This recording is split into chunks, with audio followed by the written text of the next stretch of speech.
వైజాగ్ అంటే విజయసాయిరెడ్డి గారు అంటే వైజాగ్ అనే ఒక ప్రస్తావన మీడియాలో కావచ్చు, పార్టీలో కావచ్చు చాలా బాహాటంగా జరిగిన సందర్భం. అలాంటి విజయసాయిరెడ్డి గారిని ఉన్న ఫలంగా వైజాగ్ నుంచి నెల్లూరుకి మార్చడం ఊహించారా అసలు? మీరు అడిగారా ఈ టికెట్ మీరు? లేదంటే మీరు ఒక కోణం నుంచి మాత్రమే చూస్తున్నారు.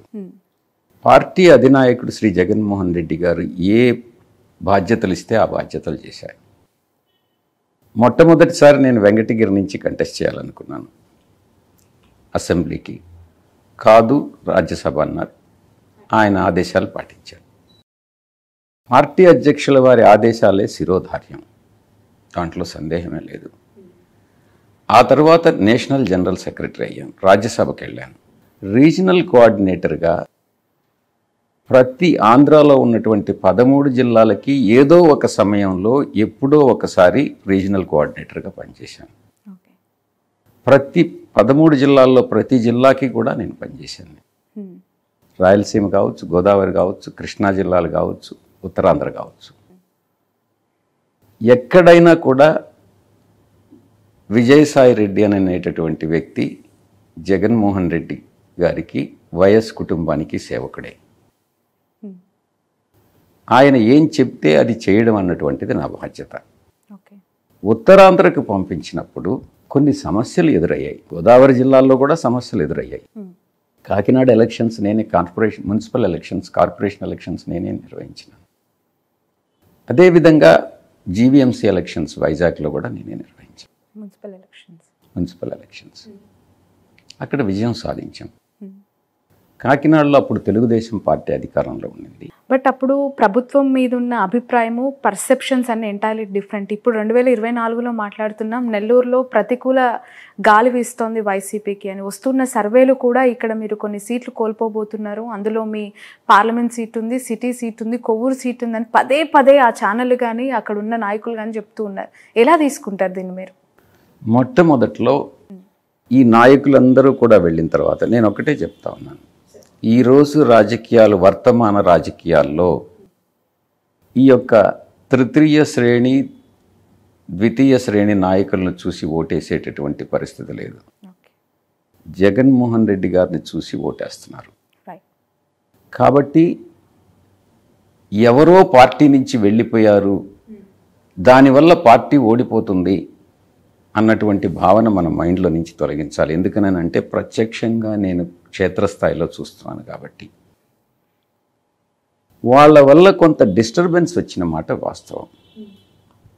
వాళ్ళకున్నటువంటి మనీ పవర్, అది పొంగూరు నారాయణ కావచ్చు, వేమిరెడ్డి ప్రభాకర్ రెడ్డి కావచ్చు. 1000 కోట్లు ఖర్చు పెట్టేదానికి నేను సిద్ధంగా ఉన్నానని వేమిరెడ్డి ప్రభాకర్ రెడ్డి ముందుకొస్తే 500 కోట్లు ఖర్చు పెట్టేదానికి నేనున్నానని పొంగూరు నారాయణ ముందుకొస్తున్నాడు. అదేవిధంగా తెలుగుదేశం పార్టీ ఎంపిక చేసినటువంటి ప్రతి అభ్యర్థి కూడా డబ్బులు పెడతా, డబ్బుతోనే రాజకీయం చేయాలన్నటువంటి ఒక ఉద్దేశంతో ముందుకెళ్తున్నారు. ఈ నేపథ్యంలో క్షేత్రస్థాయిలో ప్రజలు ప్రభావితం కావట్లేదు. నాయకులు, చోటామోటా నాయకులందరూ కూడా ప్రభావితం అవుతున్నారు. వాళ్ళందరినీ కూడా కొనుగోలు చేస్తూ ఉన్నారు. మీరెందుకు కట్టడి చేయలేకపోతున్నారు? మీరెందుకు నిన్నటికి నిన్న జనసేనకి సంబంధించి ఇక్కడ ఉన్న మణిక్రాంత్ రెడ్డి గారిని పార్టీలో చేర్చుకున్నారు? ఇన్ఫ్యాక్ట్ ఒక వార్డు మెంబర్గా కూడా గెలిచిన దాఖలాలు లేవు, పూర్తిగా పార్టీ ఇక్కడ జిల్లాలో లేదు అన్నారు. Why don't you try for TDP candidates? అక్కడున్న వాళ్ళని ఎందుకు చేర్చుకోలేకపోతుంది వైసీపీ? విజయసాయిరెడ్డి గారు అంటే ఎవరైతే పార్టీ పట్ల, జగన్మోహన్ రెడ్డి గారి పరిపాలన పట్ల, ఆయన పట్ల గౌరవం, నమ్మకం కలిగినటువంటి వాళ్ళు స్వచ్ఛందంగా మా పార్టీలోకి వస్తున్నారు. మేము ఎవ్వరికీ కూడా డబ్బులు పెట్టి కొనడం లేదు. దానికి పూర్తి భిన్నంగా తెలుగుదేశం పార్టీలో నాయకులు, ముఖ్యంగా వీళ్ళందరూ కూడా డబ్బులున్నాయని చెప్పి వెదజల్లి ఈ ద్వితీయ, తృతీయ శ్రేణి నాయకులు కొన్నంత మాత్రాన వాళ్ళు ఏదో గెలుస్తారని అయితే మాత్రం నేను భావించట్లేదు. ఈ యొక్క చిన్నపాటి డిస్టర్బెన్స్ అన్నటువంటి దానివల్ల మా యొక్క వ్యక్తిత్వం కానీ, మా యొక్క భావజాలం కానీ దెబ్బతీసేటటువంటి విధంగా మేము ప్రవర్తించాం.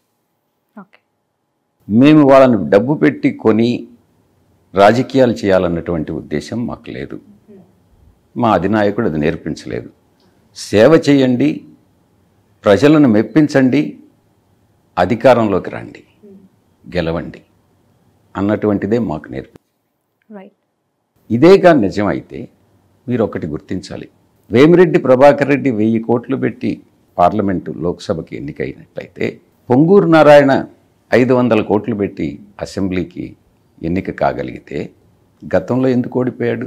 అప్పుడు జగన్ గారి వేవ్ ఉంది, చరిష్మా ఉంది. అప్పుడు 1500 ఓట్ల తేడాతో ఓడిపోయాడు. ఈరోజు కూడా అదేగా నిజమైతే, ఆ యొక్క సిద్ధాంతాన్నే కానీ ఎవరైనా కానీ నమ్మితే ఈరోజు చాలామంది దేశంలో డబ్బు ఉండేవాళ్ళు ఉన్నారు. Billions and billions of dollars ఉండేటటువంటి వాళ్ళు. రిలయన్స్ అధినేత ఉన్నారు, అదానీ గ్రూప్ ఉంది, మిగతా చాలా ఇండస్ట్రియల్ గ్రూప్స్ అన్నీ ఉన్నాయి, హిందూ చేస్తున్నారు. వాళ్ళందరూ కూడా ప్రైమ్ మినిస్టర్స్ అయిపోవాలి కదా.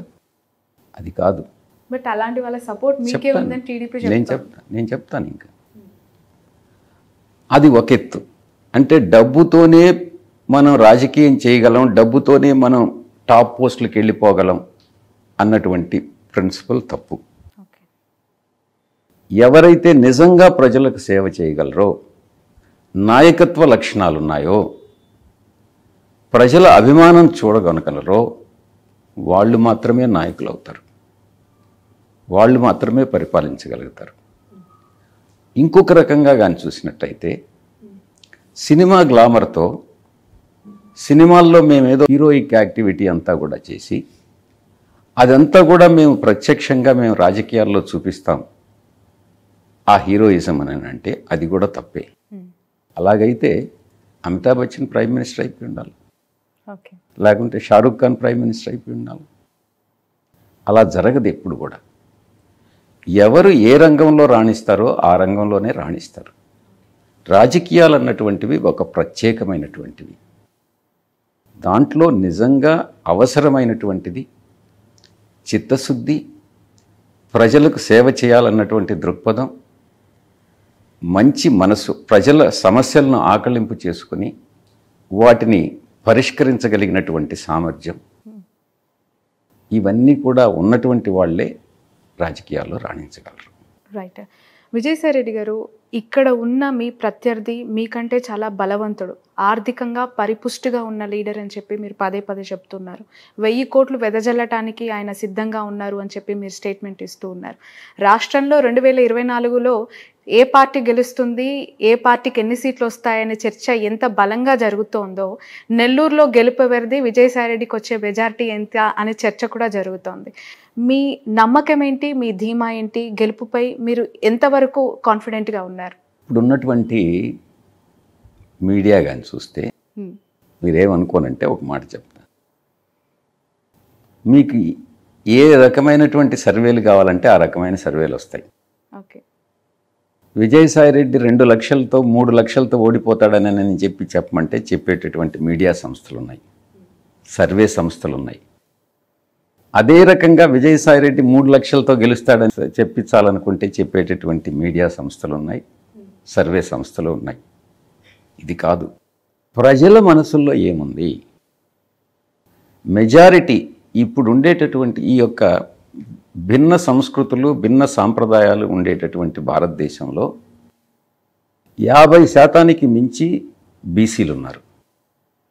ఇంచుమించుగా 15% ఎస్సీలు ఉన్నారు, 7% ఎస్టీలు ఉన్నారు దేశంలో. 50% బీసీలు, 15% ఎస్సీలు, 7% ఎస్టీలు ఉన్నటువంటి ఈ దేశంలో ఇంచుమించుగా ముస్లిమ్స్ ఒక 10% ఉన్నారు. ఈ యొక్క కాంబినేషన్ ఉన్నటువంటి ఈ దేశంలో డబ్బే ప్రధానంగా మేము రాజకీయాల్లోకి అధికారంలోకి వస్తామని అనుకోవడం తప్పు. ఎవరైతే ఈ యొక్క ముఖ్యంగా ఈ ఎస్సీ, ఎస్టీ, బీసీ సామాజిక వర్గాలకు చెందినటువంటి వాళ్ళ సమస్యల్ని మనం పరిష్కరించగలమన్నటువంటి నమ్మకాన్ని వాళ్ళకి ఇవ్వగలము, అప్పుడే మనకు రాజ్యాధికారం అన్నటువంటిది దక్కుతుంది. నేనైనా ఇంకొక పార్టీ అయినా, తెలుగుదేశం పార్టీ అయినా, డబ్బు అన్నటువంటిది కొంతమంది రాజకీయ నాయకుల్ని కొనవచ్చు, ప్రభావితం చేయవచ్చే, కానీ ఈ యొక్క ఓటర్స్ని మాత్రం వాళ్ళు డబ్బు తీసుకుంటారు. ఓటర్కి మీకు 5,000 ఇస్తే 5,000 తీసుకుంటారు, 10,000 ఇచ్చినా 10,000 తీసుకుంటారు. కానీ వాళ్ళు ఓటు వేసేది వాళ్ళు ఎవరికైతే వేయాలనుకుంటారో వాళ్ళకి మాత్రమే ఓటు వేస్తారు. కానీ ఆ డబ్బు తీసుకున్నంత మాత్రాన వాళ్ళకే ఓటు వేస్తారనేటటువంటి నమ్మకం అయితే ఉండదు. అందుకే సాయిరెడ్డి అనేటటువంటి వ్యక్తి ఇక్కడి నుంచి గెలుస్తాడని అంటే అది సాయిరెడ్డి వల్ల కాదు, జగన్మోహన్ రెడ్డి గారి వల్ల గెలుస్తాడు. ఎందుకనంటే source of power, source of authority మా అధినాయకుడు. జగన్మోహన్ రెడ్డి గారుని చూసి ఓటేస్తారే కానీ సాయిరెడ్డిని చూసి ఓటేస్తారని నేను భావించట్లేదు.